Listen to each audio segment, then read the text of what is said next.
এ সপ্তাহে একটি গ্রহাণু চলে আসবে পৃথিবীর খুব কাছে। নাসা বলছে ভয়ের কিছু নেই। নিজেদের বেল্ট ছেড়ে কিভাবে এসব চলে আসে পৃথিবীর কাছে? অ্যাস্ট্রয়েড থাকে মার্স আর জুপিটারের মধ্যে। মার্স আর জুপিটারের গ্র্যাভিটি মাঝে মাঝে এদের পথটাকে হারিয়ে দেয়, আর এরা পৃথিবীর ক্রসিং অরবিটে চলে আসে। সারা বিশ্বেই শোনা যায় কিছু রহস্যময় রেডিও, যা শুধু গোয়েন্দারা বুঝতে পারেন। শুনবেন এই স্পাই রেডিও সম্পর্কে। বিজ্ঞানের আসর পরিবেশন করছি মিজানুর রহমান খান। মাত্র সপ্তাহ দেড়েক আগে এই গ্রহাণুটি সম্পর্কে প্রথম জানা যায়। এর আকার 40 মিটারের মতো। ধারণা করা হচ্ছে আগামী শুক্রবার এই গ্রহাণুটি পৃথিবীর খুব কাছ দিয়ে উড়ে যাবে। এর নাম দেওয়া হয়েছে 2018 সিবি। বিজ্ঞানীরা বলছেন পৃথিবী ও চাঁদের মধ্যে যে দূরত্ব, তার 5 ভাগের 1 ভাগেরও কম দূরত্বে চলে আসবে গ্রহাণুটি। গ্রহাণুর সাথে সংঘর্ষের কারণেই চাঁদের সৃষ্টি হয়েছিল, আর পৃথিবী থেকে বিলুপ্ত হয়ে গিয়েছিল ডাইনোসর। যুক্তরাষ্ট্রের মহাকাশ গবেষণা সংস্থা নাসা অ্যারিজোনায় গ্রহাণু সম্পর্কিত যে প্রকল্প পরিচালনা করছে, তারাই 2018 সিবিকে প্রথম চিহ্নিত করে। যেসব গ্রহাণু পৃথিবীর জন্য বিপজ্জনক হয়ে উঠতে পারে, সেসব নিয়েই কাজ করছে এই প্রকল্পটি। নাসা বলছে জ্যোতির্বিজ্ঞানের বিবেচনায় এই গ্রহাণুটি পৃথিবীর খুব কাছে চলে আসবে ঠিকই, কিন্তু বাস্তবে এটা ঠিক এত কাছে আসবে না যা আমাদের এই গ্রহের জন্য হুমকি হয়ে উঠতে পারে। ঠিক 5 বছর আগে 2013 সালে এরকমই একটি গ্রহাণু ঢুকে পড়েছিল পৃথিবীর বায়ুমণ্ডলে। আছড়ে পড়েছিল রাশিয়ার চেলিয়াবিনস্ক এলাকায়। নাসার centre for near earth object স্টাডিজের ম্যানেজার পল চোদাস বলছেন 2018 সিবি যদিও আকারে ছোট্ট, কিন্তু এটি রাশিয়াতে পড়া গ্রহাণুটির চেয়েও অনেক বড় হতে পারে। সিবি 2018 পৃথিবীর প্রায় 43,000 মাইল কাছে চলে আসবে, কিন্তু এতে ভয় পাওয়ার কিছু নেই। আমি কথা বলছিলাম নাসার মহাকাশ বিজ্ঞানী ডক্টর অমিতাভ ঘোষের সাথে। শুরুতেই আমি তার কাছে জানতে চাই এসব গ্রহাণু নিজেদের বেল্ট ছেড়ে কিভাবে পৃথিবীর কাছাকাছি চলে আসে। দেখুন, প্রাইমারিলি অ্যাস্ট্রয়েড থাকে মার্স আর জুপিটারের মধ্যে। মার্স আর জুপিটারের গ্র্যাভিটি মাঝে মাঝে এদের পথটাকে হারিয়ে দেয়, আর এরা পৃথিবীর ক্রসিং অরবিটে চলে আসে। ধরুন, আপনি যদি অ্যান্টার্কটিকাতে যান, দেখবেন অনেক ছোট পাথর আইসের উপরে পড়ে আছে। এই পাথরগুলো হচ্ছে মিটিওরাইট, যে গ্রহাণুগুলো পড়েছে। তো এরকম হাজার হাজার অনেক বেশি, হয়তো মিলিয়নস অফ মিটিওরাইট পাওয়া যায় পৃথিবীতে। কিন্তু বেশিরভাগই গ্রহাণু এরকম সাইজের অ্যাটমসফিয়ার দিয়ে যখন যায়, ততক্ষণে বেশিরভাগটাই ধ্বংস হয়ে যায়। ধরুন, একটা গ্রহাণু 2 কেজি ছিল, সেটা হয়তো পুরোপুরি ধ্বংস হয়ে গেল। কিংবা একটা গ্রহাণু 20 কেজি ছিল, হয়তো পড়লো পৃথিবীতে হয়তো 2 কেজি, আর বাকিটা জ্বলে গেল। তো এগুলি যখন পৃথিবীর দিকে আসতে থাকে, তখন কি এগুলির গতিপথ বদলে দেওয়া যায় বা অন্য কোনো দিকে সরিয়ে দেওয়া যায়?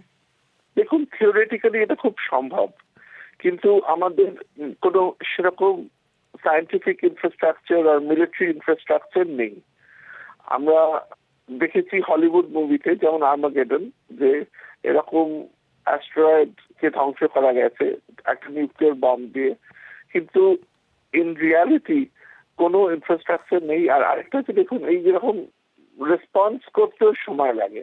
তো এখন টেকনোলজিক্যালি দো এই জিনিসটা পসিবল, কোনো দেশে এটাতে ইনভেস্ট করেনি এরকম একটা ক্যাপাবিলিটিতে। যদি সাধারণ আকারের একটা গ্রহাণু পৃথিবীতে এসে পড়ে, তাহলে মানে কি ধরনের বিপর্যয়ের সৃষ্টি হতে পারে? আচ্ছা, এটা একটা কমপ্লিকেটেড কোয়েশ্চেন। তো আমি একটা 1998 মনে হয় আমরা একটা অ্যাস্ট্রয়েড কনফারেন্সে গেছিলাম। তো সেখানে একজন এমআইটির ভদ্রলোক এরকম একটা স্কেল তৈরি করেন, বলে টরিনো স্কেল। যেমন আমাদের রিক্টার স্কেল আছে, মনে আছে? আর্থকুয়েক হলে 6.7, 7.5 কোনটাতে কত ড্যামেজ হয়, এখানেও বেসড অন কতটা পসিবিলিটি অফ ইম্প্যাক্ট আর কতটা সাইজ, সেই হিসেবে যে ড্যামেজটা কতটা হবে। ধরুন একটা টর্নেডো স্কেলের 10 যদি হয়, তাহলে পৃথিবীতে যত জীবন আছে সব ধ্বংস হয়ে যাবে। আমরা তো জানি যে এরকম গ্রহাণুর সঙ্গে পৃথিবীর সংঘর্ষের কারণেই যে ডায়নোসর বিলুপ্ত হয়ে গিয়েছিল, এবং এরকম এক সংঘর্ষ থেকেই চাঁদ, যেটা উপগ্রহ, সেটারও সৃষ্টি হয়েছিল। পৃথিবীর হিস্ট্রিতে পৃথিবী হচ্ছে 4500 মিলিয়ন ইয়ার হিস্ট্রি, এরকম সংঘর্ষ অনেক হয়েছে। সবচেয়ে আর্লিয়েস্ট সংঘর্ষ হচ্ছে, যেটা ভাবা যায় যে আমাদের চাঁদ তৈরি করে, একটা মঙ্গলের মতো বড় একটা প্ল্যানেট পৃথিবীর সঙ্গে সংঘর্ষ হয়, আর সেই সংঘর্ষের জন্য চাঁদ ভেঙে বেরিয়ে যায় পৃথিবী থেকে। তাদের বিরাট সংঘর্ষ হয়েছিল। তার মানে এরকম সংঘর্ষ হলে নিশ্চয়ই লাইফ পৃথিবীতে যা আছে সব এক্সটিংক্ট হয়ে যাবে। ডাইনোসর এক্সটিংশনের সময় একটা ভাবা যায় একটা বিরাট মিটিওরাইট পৃথিবীর সঙ্গে হিট করেছিল, আর সেই কারণে পৃথিবীতে ক্লাইমেট চেঞ্জ হয়। কিভাবে ক্লাইমেট চেঞ্জ হয়? ধরুন একটা অ্যাস্টেরয়েড সংঘর্ষ থেকে অনেক ধুলো অ্যাটমসফিয়ারে চলে গেল, আর সূর্য দেখা গেল না ধরুন 6 মাস। তো আমাদের পৃথিবীর অনেক জীবনই সূর্যের উপরে এতটাই ডিপেন্ডেন্ট যে 6 মাস যদি সূর্য না দেখা যায় তাহলে তারা বাঁচবে না।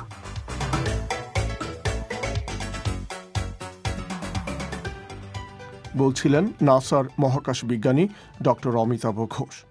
পৃথিবী থেকে চাঁদের যে দূরত্ব, সেই একই দূরত্বে গত সপ্তাহেই উড়ে গেছে আরও একটি গ্রহাণু, নাম 2018 সিসি। এটি চলে এসেছিল পৃথিবী থেকে প্রায় 1.25 লক্ষ মাইল দূরে, আর এর আকার ছিল 15 থেকে 30 মিটারের মতো। সারা বিশ্বেই মানুষ বছরের পর বছর ধরে রহস্যময় কিছু রেডিও অনুষ্ঠান শুনে আসছেন। যে কোনো জায়গাতেই এসব শোনা যায় শুধু একটি রেডিও সেটের মাধ্যমেই। এগুলোকে বলা হয় স্পাই রেডিও। বিবিসির নিরাপত্তা বিষয়ক সংবাদদাতা গর্ডন কোরেরা এরকম রহস্যময় রেডিও স্টেশনের দুনিয়া অনুসন্ধান করে দেখেছেন। 9, 7, 1, 5. আপনি এই যে আওয়াজ বা শব্দ শুনতে পাচ্ছেন, সেগুলো আসলে গোয়েন্দাদের জন্যে। বিভিন্ন কোডের মাধ্যমে এসব স্টেশন থেকে গোয়েন্দাদেরকে কিছু বার্তা দেওয়া হচ্ছে। এসব রেডিও পরিচিত নম্বর স্টেশন হিসেবে, এবং যে কেউই এসব অনুষ্ঠান শুনতে পারেন।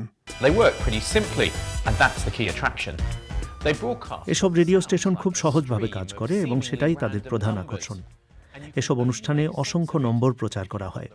সেগুলি থেকে তারাই শুধু অর্থ বের করতে পারে যাদের কাছে এসবের ভেতরে লুকিয়ে থাকা গোপন বার্তা বের করার জন্য কোড বই আছে। যেমন ধরুন 12587948। এটা হয়তো হতে পারে কোনো একটি পরমাণু কর্মসূচি চুরি করার গোপন সংকেত। এসব স্টেশন থেকে প্রায়শই গান বাজানো হয়।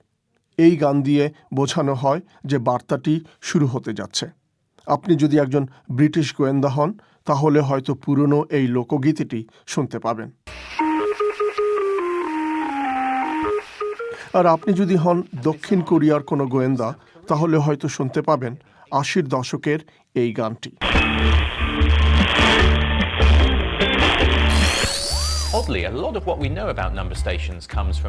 মজার ব্যাপার হচ্ছে, এসব নম্বর স্টেশনগুলোর ব্যাপারে আমরা জানতে পারি রেডিওর ব্যাপারে অপেশাদার লোকজনের কাছ থেকে।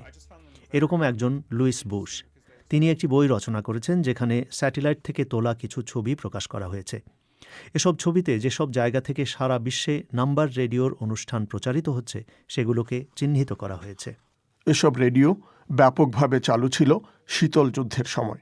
এর মধ্যে প্রযুক্তির ব্যাপক উন্নতি হয়েছে, কিন্তু এসব নম্বর রেডিও এখনও হারিয়ে যায়নি।